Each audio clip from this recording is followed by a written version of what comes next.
Hello everyone, welcome to this interview session by Desi Kaanoon. Hope you all are doing well.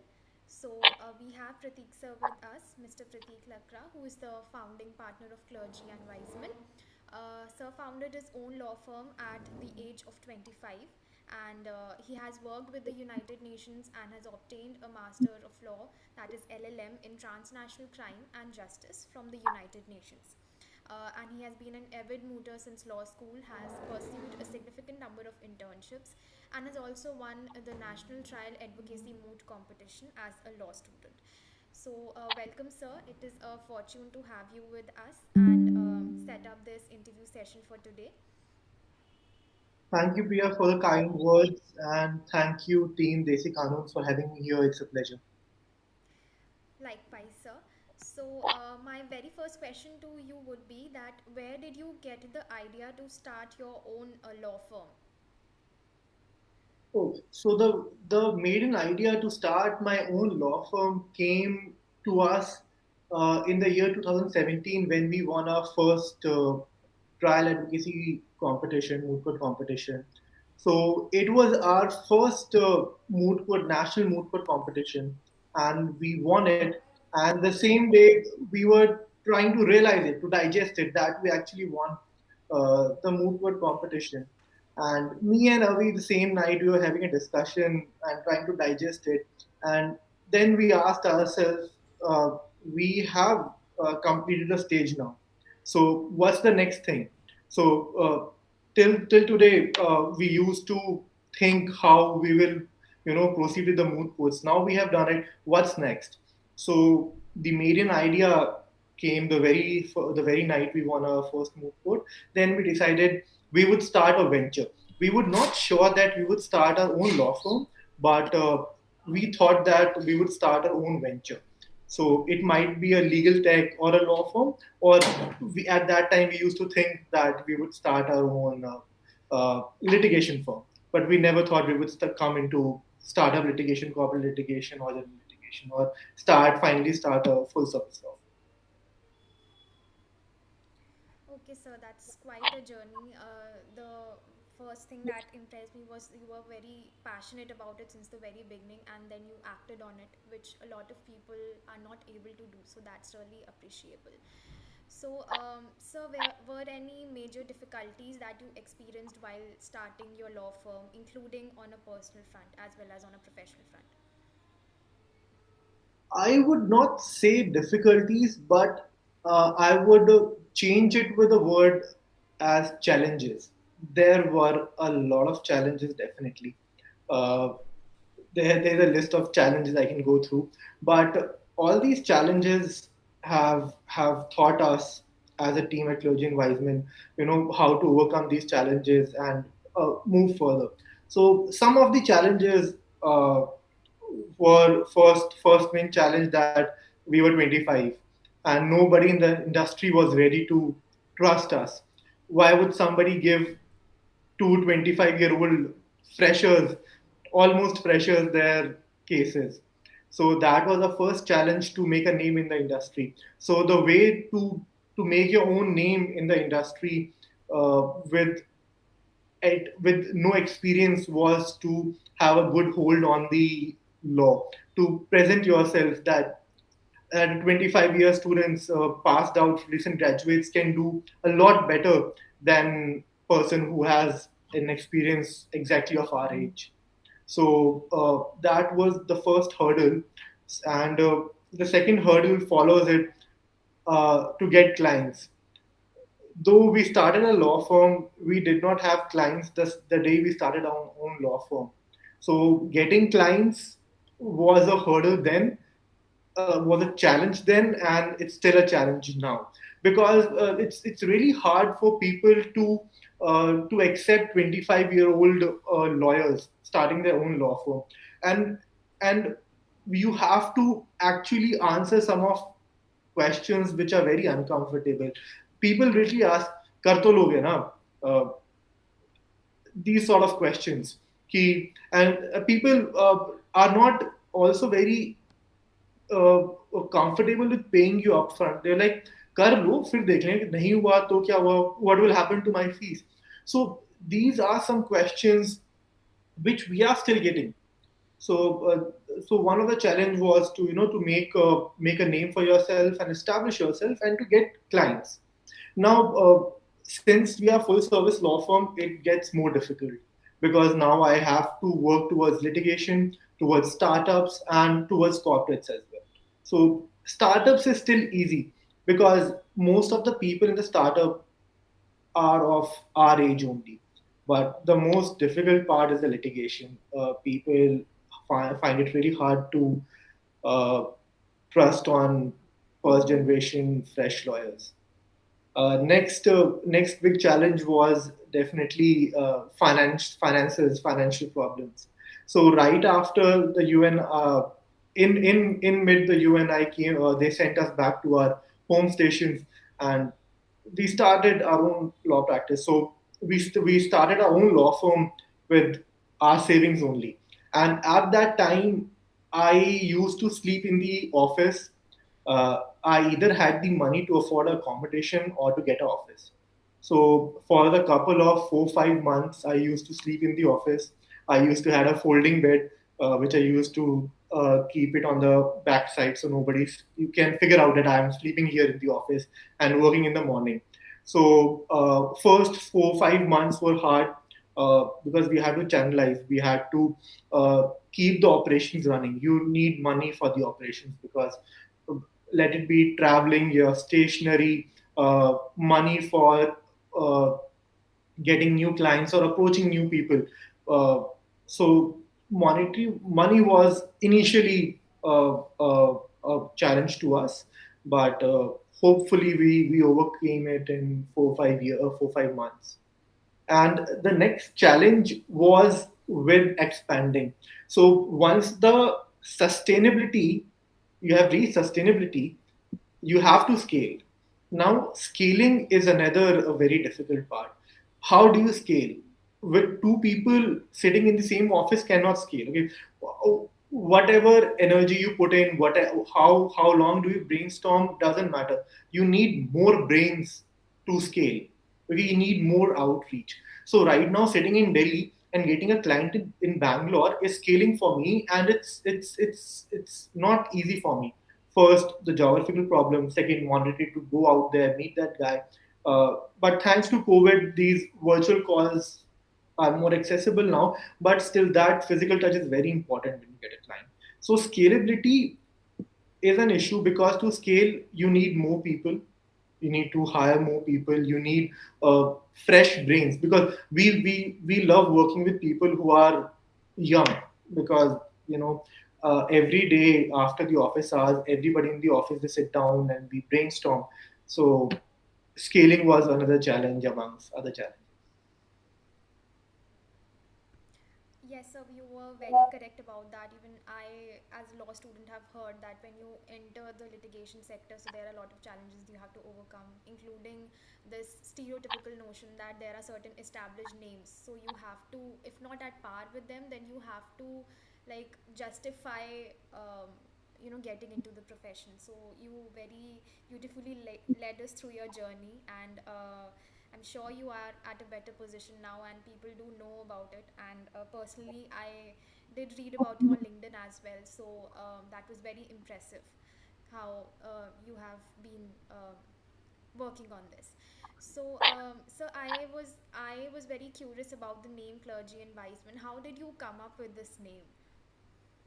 Oh, it's a very funny story. Uh, though we had our mind straight that we are going to start a law firm, but we had no idea what should be the name of the law firm. Uh, we started the law firm on January 19th, 2021, and that day we were clueless. We started thinking of the names around 15th January, but the finalizing process took few days. But on the day of starting a law firm, we were very clueless. We were brainstorming ourselves with the names, and we came up with so many permutation and combinations. Like my name starts with P and Avi starts with A. P&A partners, A&P partners, Avi and Prateek Associates, Lakra and Kalra Associates, and we thought that since we are doing something fresh to the law, our name should be fresh. So we thought, why not to go back to the same thing that brought us here, that is research. So we used to research a lot, and me and Avi took the day off. We went back to our places. We took a book from the library each, and we decided that we will research, and then we will come up with the names.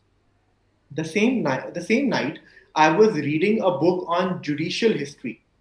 So apparently, King Henry II in 1178, I might be wrong, uh, did a revolutionary thing towards the jury system or the judicial system. So he was known for his judicial and the jury system. So he set up a court to hear all the complaints from the realm. So he said now the composition of this court would be clergies and laymen. So there would be two or three clergies and two or three wise men. That would make this court of the common pleas. Uh, then he said that now there is a court of the common pleas, there should be a court of appeal as well. So he set up a court of appeals as well. And the members of the court of the appeals were kings and wise men. So I took the clergy from the Court of the Common Appeals 1178 and joined it with the composition of the Court of the Appeals. So that's how clergy and wise men came up. So that's the brief story. And I remember it was 2 or 3 in the night. I WhatsApped Avi, Avi, how is clergy and wise men? Uh, he said, I don't know anything about it, but it looks really good. Do one thing, finalize it and send it to the concerned person to register the name to to get the pre-approval. So we had a small call. I told him that this is the history of Clergy and Wiseman. How what's the name? And I guess it was 19th night of 19th or 20th of January, but that's how we finalized that. Okay, so that was a very impressive story, and this is like amazing to hear how research can take you places. And personally, I feel that it rolls off the tongue really well. So right now, as compared to cliche names, like you would just take the first and second name and just add partners. It has a very distinctive story behind it and a very distinctive name.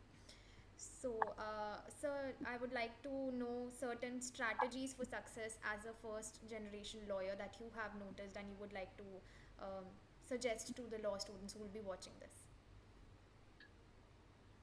Talking about strategies, strategizing is the key. So before going out there, even if you are starting your own practice or you want a job or as a first generation lawyer, whatever you're doing, you should first make up your mind and then go forward. Without strategizing or brainstorming or actually looking into it, what where are you going, is not fruitful. So some of the strategies I would say: first, clear your mind what you have to do. Okay, I have been in a position after my college when I was not clear.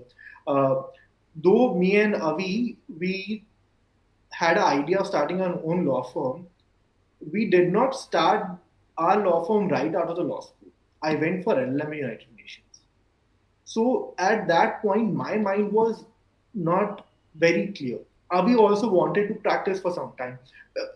We knew that right out of law school, it's very hard to start your own practice. We need at least some exposure. So at that time, our minds were not clear, and we went some separate paths. Okay, but when I came back to India and we were sitting, and when we had our minds clear, at that time when we were sitting together, we had our minds clear. So when you have a mind clear, the next few days we had a law firm up and working. So first, clear your mind. Second strategy: do read the law. Okay, nothing is as important in this industry as reading law. Uh, See, reading a law plus understanding is very important. Everybody can read a bare act. Okay? People usually say, "अरे law तो बहुत आसान है, सब कर लेते हैं." Reading bare act is easy. Okay. Uh, Everybody know what is 300 IPC, 301, 302 IPC. But if I come and talk about what is the difference between some of these sections, or if I go in depth, that is a crucial part you should know. So when you go in front of a client, or let's say you go in front of a judge, it's your knowledge of the law what is at the test. Okay, what they are testing. So see, most of the people would be able to argue before a judge. Okay, I have seen very senior lawyers as an age coming to the court and saying, जनाब ये तो 420 की application है, आप इसमें दे दीजिए bell ये वो, making arguments like this. And I have seen very young lawyers, 25, 26, coming to the same court with their impressive knowledge on the law and also very impressive command over the language, and command over their body language, and arguing on a similar application and making the difference, because the judge knows you know the law.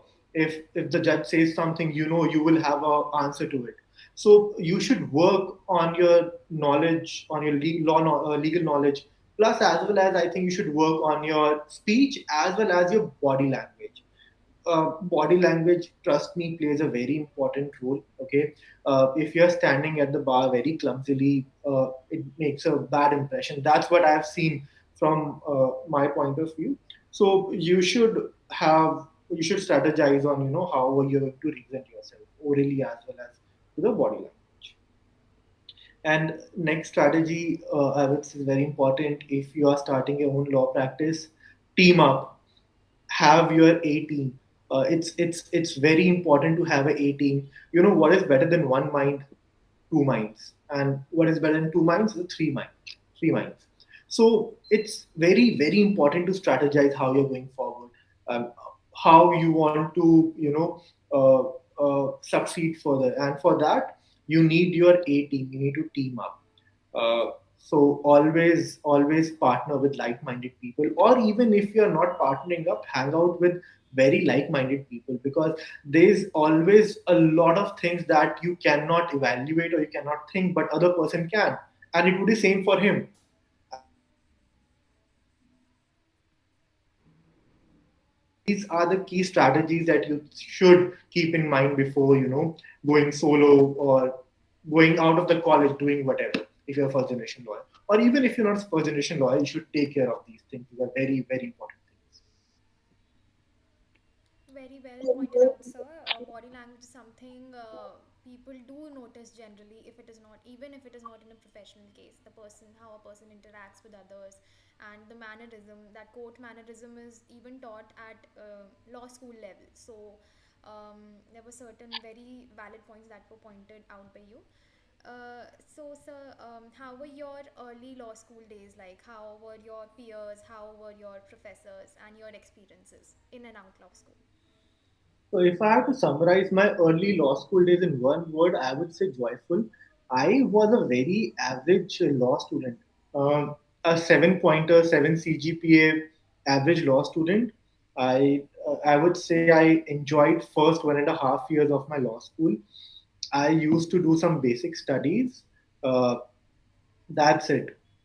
In the first year, I was a hostler. Then I shifted out. Uh, so I had a very basic early 1 to 2 years of my law school. But few things I learned very quickly is that life is very hard for a first generation lawyer. I remember at the end of my first internship, I was thinking by myself, it's very tough for a first generation lawyer to stand out, and I had to do something. Once you get that realization, you are like other millions. So I realized that, and I was thinking. So I started working on few things. I started writing. I started taking my projects really seriously.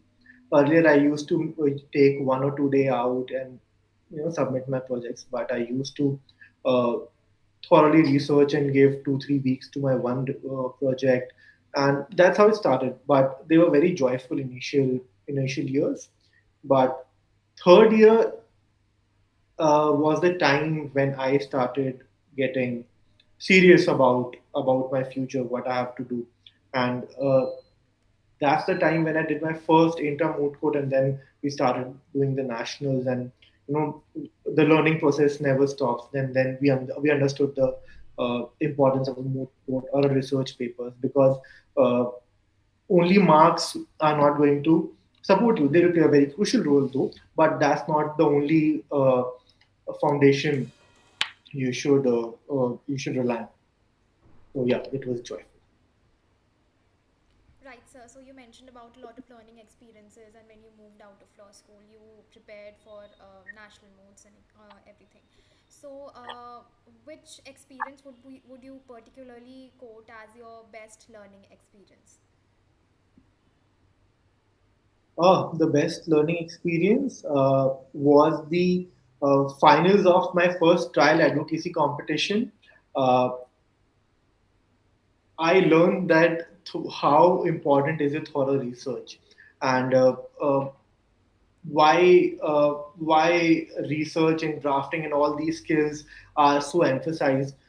So basically, when the announcement came out that our team has moved to the finals, they allotted us a room, and we were all strategizing and writing down the speeches or opening and closing statements, and we kept our bags outside the room, and uh, 10 minutes before the rounds we came out of the room and our bags were not there. So we had all of our barracks, our commentaries, our supporting documents, nothing was there.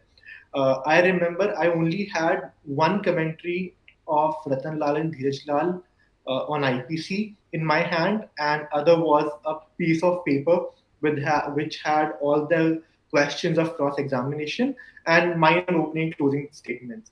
And uh, that was very scary. And my teammates were like, "Now what we are going to do?" We tried complaining, but there were only 10 minutes left. They were not able to find a bag. But surprisingly, we had done our part on the research as well as drafting.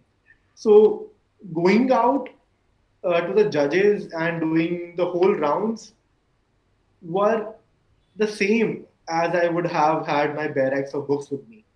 So since we had our research proper, drafting proper, and we had done it by ourselves, so we never needed that piece of paper, to look into or speak something.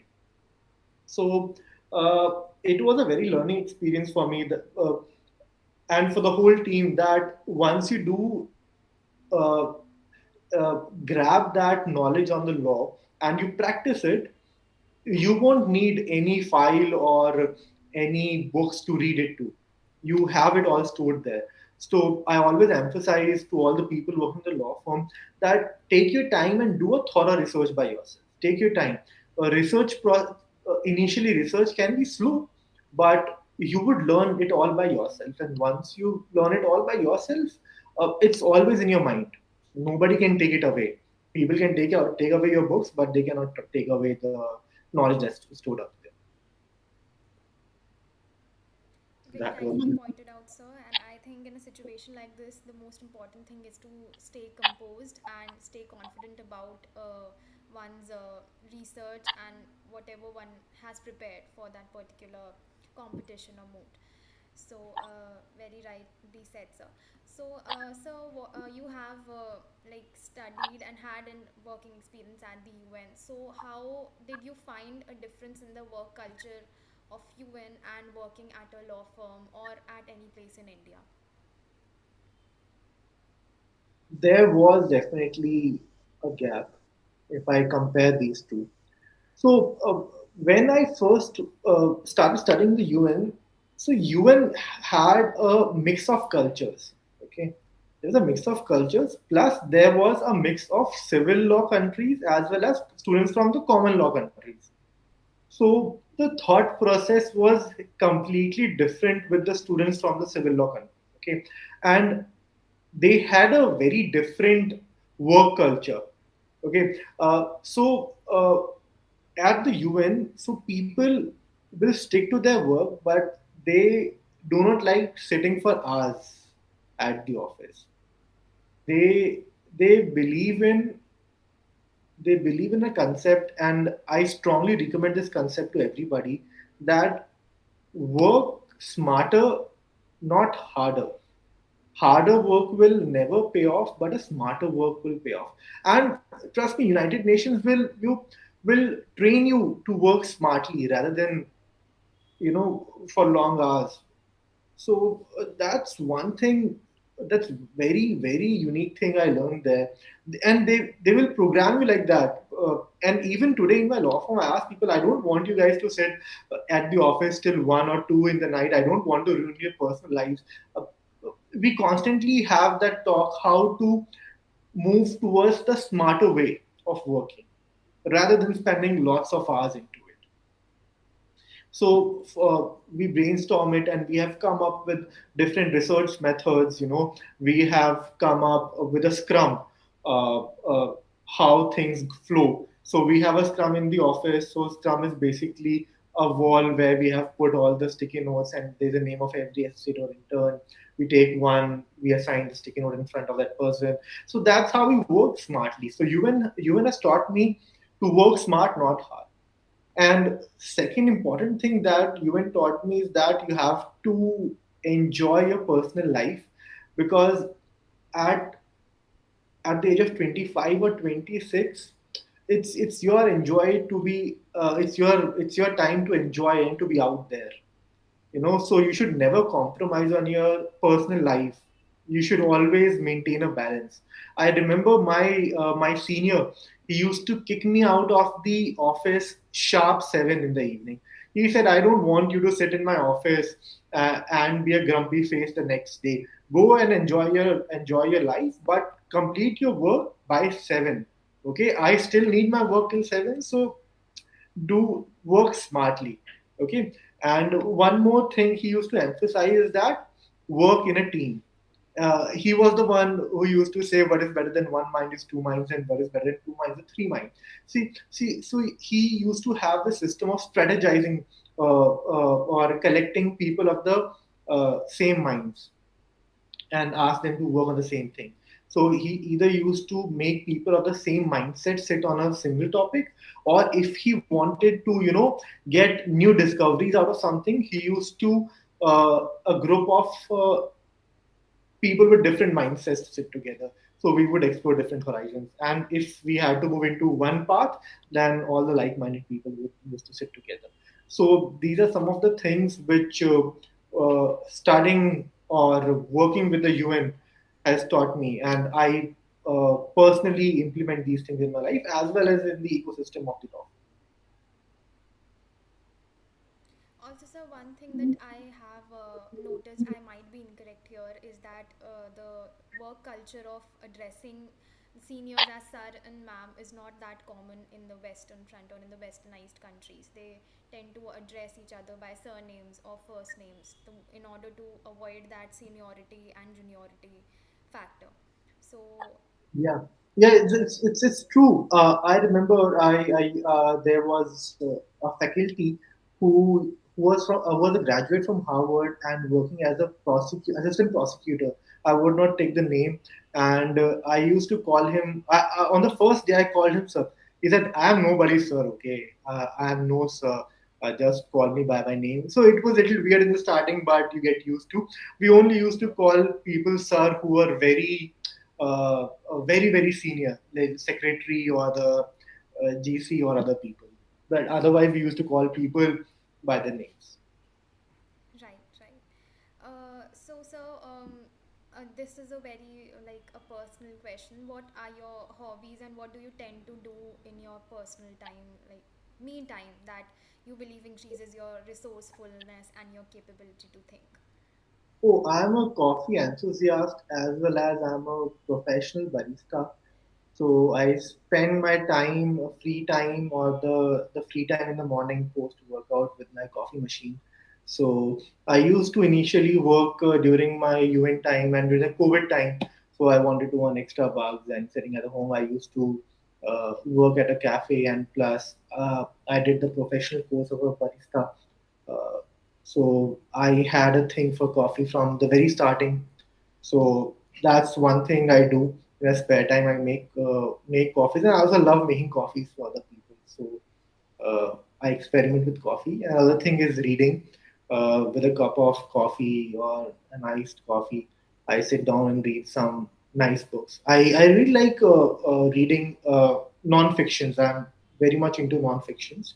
So I read uh, uh, fiction. So currently I'm reading The Republic by Plato. So coffee and reading books, I guess, is what I do in my spare time. So, sir, are there any books that you would recommend for like freshers to read, or anything in non-fiction? Yes, there are a couple of books I would recommend you. I would say start with the book called A Case That Shook India. Okay, so it's a very decent book, decently drafted book, and it will tell you a lot. You know how what was the scenario during the in the Gandhi regime and all these things. Next, I would suggest you to read uh, the brief history of the United Kingdom. Another nice book. It will take you through a time of centuries. In a single book, it will tell you what happened in these centuries, how the kingdom, developed, okay, who conquered whom. One more book I would suggest would be The Map of Knowledge. Very amazing book, readable. And afterwards, I will suggest you some basic books. You should definitely read your biography of Mahatma Gandhi. Very insightful book to read. And To Kill a Mockingbird uh, is the classics. But I also suggest people to uh, see movies on the law on law, because there are very few good movies out there. Uh, one movie I suggest everybody to watch is A Few Good Men and The Paper Chase. It's a very early 1980s movie and I guess this is the only law school movie ever made. The Paper Chase. So The Paper Chase is the only law school movie ever made, and it's dated, I guess, 1980s, mid 80s, or something. It when you will see the movie, you will feel like that you're reliving your college days. It's a very nice movie. I remember the first day I reported to my senior, and he asked me. I was introducing. He said, "Let's cut the chase. Have you seen The Paper Chase?" I was like, "No, sir." Okay. He was like, "It's very sad to hear. Now go back to your place and watch the movie, and then only join back the office." And I thought he was joking, but he actually sent me back home and asked me to watch the movie and then join the office. So these two movies I would suggest that you should watch as a law student or as a lawyer. Right. So you have also worked on a lot of research papers as a law student. So are there any specific tips that you would like to share with law students on how can they start with writing a good research paper? Oh, I always say to law students that start writing. Okay, what worse can happen? Just start writing. Okay, start researching. Start drafting. At least you should make the start. At least start doing these things, because how to write a good research paper, it takes time to write a good research paper. Okay, you need your researching skills on point. You need your drafting skills on point, and this comes through practice.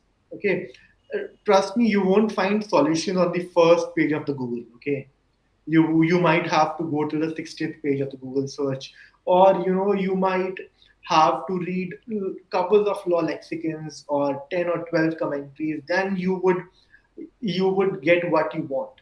So whenever you're researching, never settle for less. So research as much as you can so that you get what you want. Okay, you would probably get what you want in a research paper. It's just you need to research more. And drafting is a skill. You need to draft more and more. Draft as much as you can. Go to your seniors, ask them for what are the lacunas, because when you are drafting a civil suit or you're drafting a criminal complaint or you are, let's say, drafting a writ, these are very different things. Okay, uh, I would strategize differently writing a writ than writing a civil suit, okay, or a complaint, let's say. So drafting is a skill that you have to acquire by practicing more and more practicing. So I have only one suggestion: just go for it, start doing it. You would learn things by your own. You might take 2 months to write one research paper, but that's good. You have written at least one research paper. Trust me, uh, it's hard only till the fifth research paper. When you write your sixth research paper, trust me, it will be way more easier because now you know how to research. You have developed a method for your own. You know how to look into research, where to refer, and now you would have a good command of drafting. So start writing research papers. It's difficult or challenging till the fifth research paper only. Sixth one is going to be very easy. And once you uh, break the barrier of the eighth or the ninth research paper, you would be writing one research paper in every 2 weeks. Very fair, sir. I think time, consistency, and dedication are the keys to working towards a research paper. So, sir, there was a very interesting post that we came across on your LinkedIn account. You had posted about every lawyer can argue in court, but the essential element that makes a difference is their knowledge of law. So, what made you post about it? I think this is a very this is a post that can be elaborated very well for law students. Yeah. So, as I mentioned earlier during this interview, the two instances where a very senior advocate came and he said, "Janab, kar do 420 की ऐसे रहो." And a very young lawyer he came, armed with his case laws and his research. So it happened the day before that only. So, research makes the impact, or your knowledge on the law makes the impact. Just reading the Bare Act, it's important, but once you have to be present before a court, before an honorable judge, you need to carry all of your research. You don't know whatever the judge might ask you. Okay, and it's you don't have to teach it yourself to yourself. You don't have to tell it to yourself. You have to prepare yourself that you are able to make the judge understand your case. What is the case? They have to understand. So everybody can argue. See, anybody can come and say जनाब 420 case में तो दे ही दो, क्या है इसमें, तो इतनी सजा होती है. Everybody can come and say that, but knowing the law, then strategizing and writing down the key pointers, how you are going to argue and how you are going to make the judge understand what is your case. So, for all this process, you should know it. You should at least know the law you are arguing. Okay, so that's the reason I posted that you should read the law as thorough as you can, read as many commentaries or as many judgments you can on a single topic, because even you might be having a small argument tomorrow in the court, but more you read, it's beneficial for you, because it's not all about money you're doing. Okay, personal growth is also something. Okay, if you know one case law, it's good. If you know two case laws, it's better, and if you know more, than it's the best. So uh, reading more is actually good for you, for your personal development or development of you as an advocate. So that's why I posted it. Very true, sir. I completely agree with that. So, our final question to you would be based on the journey and based on the discussions that we have had. What is that one final piece of advice you would like to give out to law students and first generation lawyers? Okay. uh, there will be a couple of advices. First one would be work smart, not hard. Okay, working smart is the key. And second one would be just go for it. Okay, if you won't go for it, somebody would go for it. Okay, and you might lose something. What's the worst thing can happen? That you would fail. Okay, that thing would teach you a lot of things. Okay, it's not, nobody is perfect. Even I have failed a couple of times.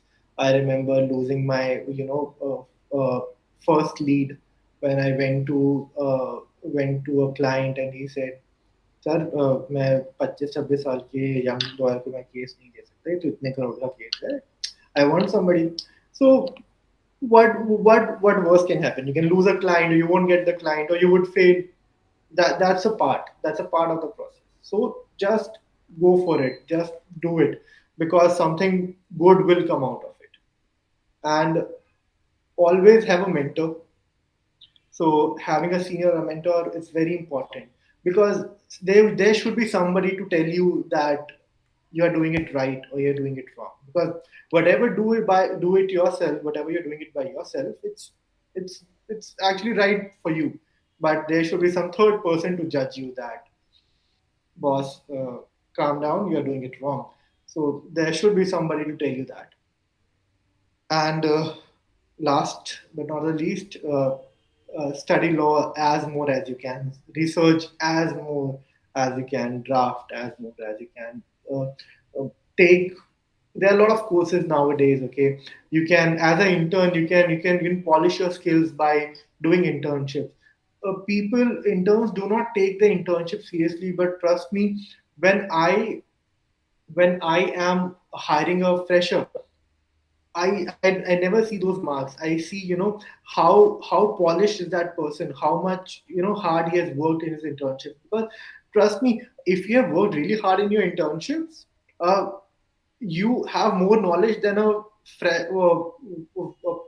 advocate with more than 1 year of experience, because you have already learned in your internships.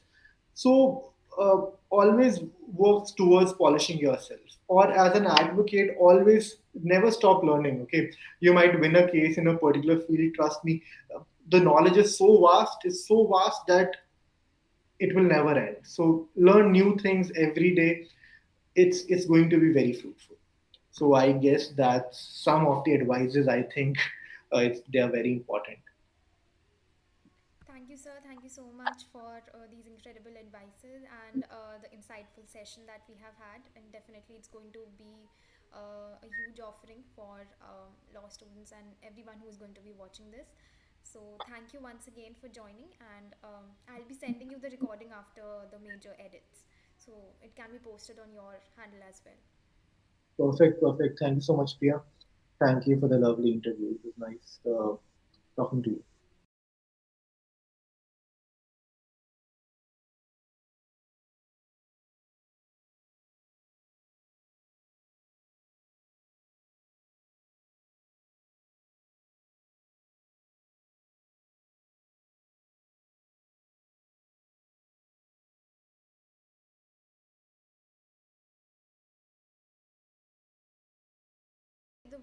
In the video recording, the frame was not very visible. It was just showing your uh, video, and that in a cropped way. So I was trying to figure that out.